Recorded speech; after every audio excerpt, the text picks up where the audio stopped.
Dalam video kali ni, aku akan cerita dekat korang 5 kelebihan yang ada pada W Moto Griffin 205. Kelebihan pertama, motor ni didatangkan dengan reka bentuk yang sangat cantik bagi aku. Datang dengan winglet depan dan belakang, dua-dua ada winglet dan juga lampu LED depan dan belakang. DRL depan dia sangat garang guys. Kombinasi warna dia sangat cantik guys.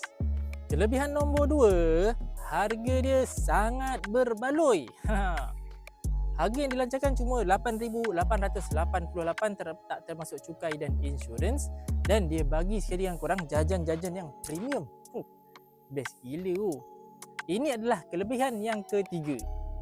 Harga dia murah, tak semestinya teknologi dia tak bagus. Motor ni didatangkan dengan meter TFT digital berwarna, sistem smart key dan juga dashcam hadapan.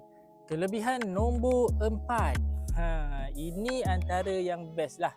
Walaupun CC dia cuma 200 je dan harga dia bawah 10,000, dia bagi sekali korang dual channel ABS, siap traction control lagi.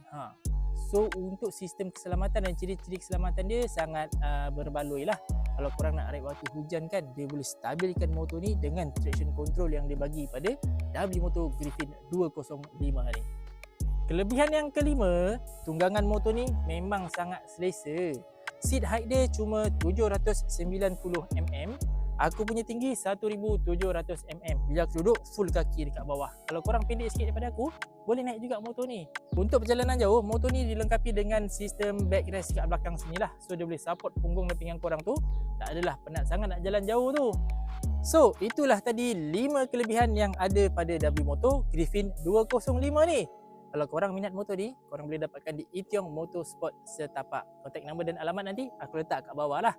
Kalau korang nak aku review motor-motor lain, korang komen kat bawah. Motor apa yang korang nak tengok selepas ini.